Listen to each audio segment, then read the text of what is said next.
मेरी बेटी बिल्कुल भी वैसी नहीं है। जरूर उस शैतान ने ही उसको बहकाया है, उल्टी सीधी बातें उसके दिमाग में डाली हैं।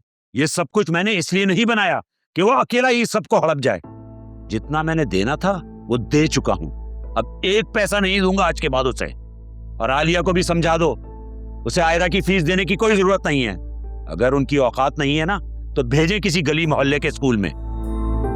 अब इस हालत में अपनी बच्ची को अकेला छोड़ देंगे क्या?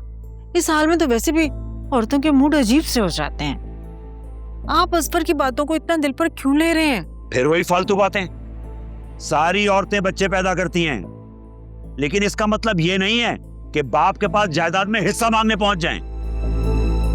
अब तो मैं उसे 1 टका भी नहीं दूंगा, और उस मनूस के बहकावे में आने के बाद तो बिल्कुल भी नहीं। आलिया बेटा, तुम समझाओ ना अपने अब्बा को। बाप तो अपनी बेटी का घर बसाने के लिए पता नहीं क्या कुछ नहीं करते। अम्मा, ये सब कुछ बाबा का ही बनाया हुआ है। अल्लाह पाक बाबा को लंबी उम्र दे, लेकिन जब तक बाबा हयात हैं, किसी को भी जायदाद में हिस्से की बात करने का कोई हक नहीं है। जोया बाजी में ना इन बातों की अकल बिल्कुल भी नहीं है। यकीनन उनके मियां ने उनको पटियां पढ़ाई होंगी, जिनका चक्कर ना अभी तक उस औरत के साथ चल रहा है। ये बात मुझे कंफर्म नहीं है, लेकिन मैं जरूर साबित कर दूंगी। और ऐसे कौन बदल जाता है? बकौल अम्मा, ये अब वो पुराना वाला असफर नहीं रहा है। ऐसा क्या हो गया कि वो रातों रात बदल गए?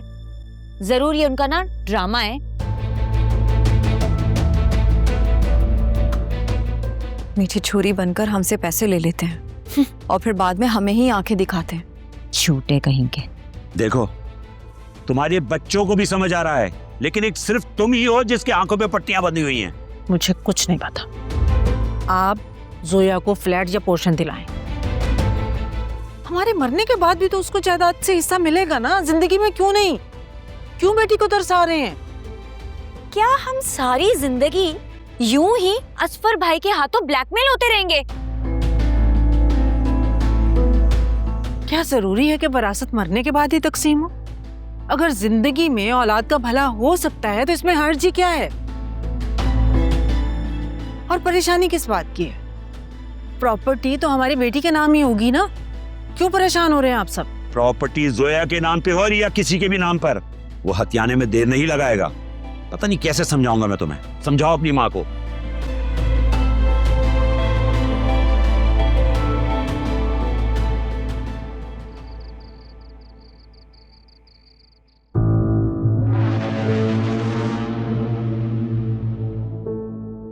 दोनों मियाँ बीवी ऑफिस के बहाने से बाहर घूमने गए हुए। क्या मैंने उन्हें कहीं जाने से रोका है?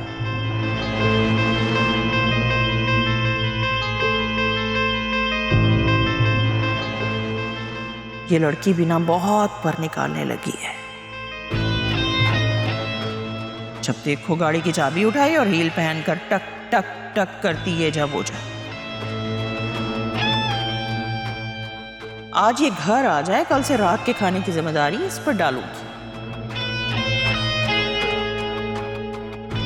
बहुत हो गया सैर सपाटा, मौज मस्ती।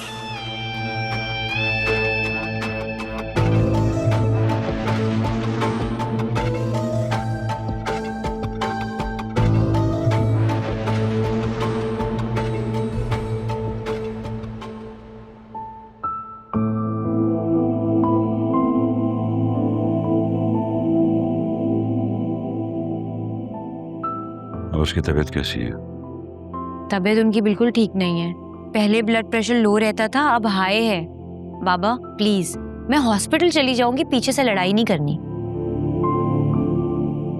तुमने अपनी माँ की बातें सुनी है, फिर भी तुम मुझसे कहती हो कि मैं उससे लड़ता हूँ।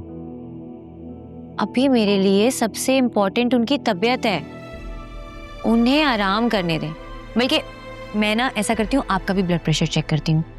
रहने दो, बैठो, मैं ठीक हूँ। बैठो, मुझे तुमसे एक बात करनी है। तुमने एक दफा मुझसे एक बात की थी जो मेरे दिमाग में अटक गई थी। कैसी बात?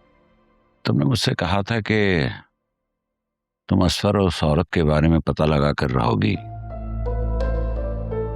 कि अब भी उनका चक्कर है कि नहीं। तुम्हारे रिसोर्सेज क्या हैं, जरा मुझे भी बताओ। वो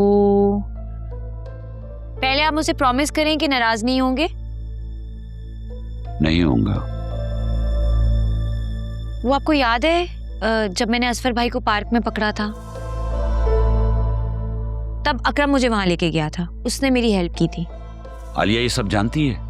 यस, पर अकरम ने मुझसे प्रॉमिस किया है कि वो कोई बात भी किसी को नहीं बताएगा। असफर भाई का असल चेहरा बेनकाब करने वाला अकरम ही है, और अब देख लेना कि उस औरत के साथ अब भी उनका कोई चक्कर है या नहीं, ये अकरम ही पता लगवाएगा। या अल्लाह, आज मुझे और कितने सरप्राइजेस मिलेंगे। बस एक और। वो क्या? वो अकरम मुझसे शादी करना चाहता है। क्या?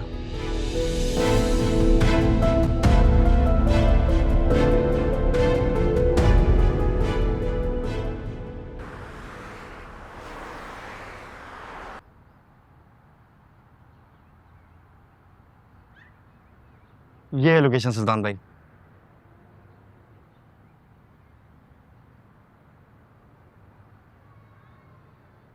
जी सुल्तान भाई, कैसी लगी लोकेशन? ये सोसाइटी की मेन सेंटर की लोकेशन है।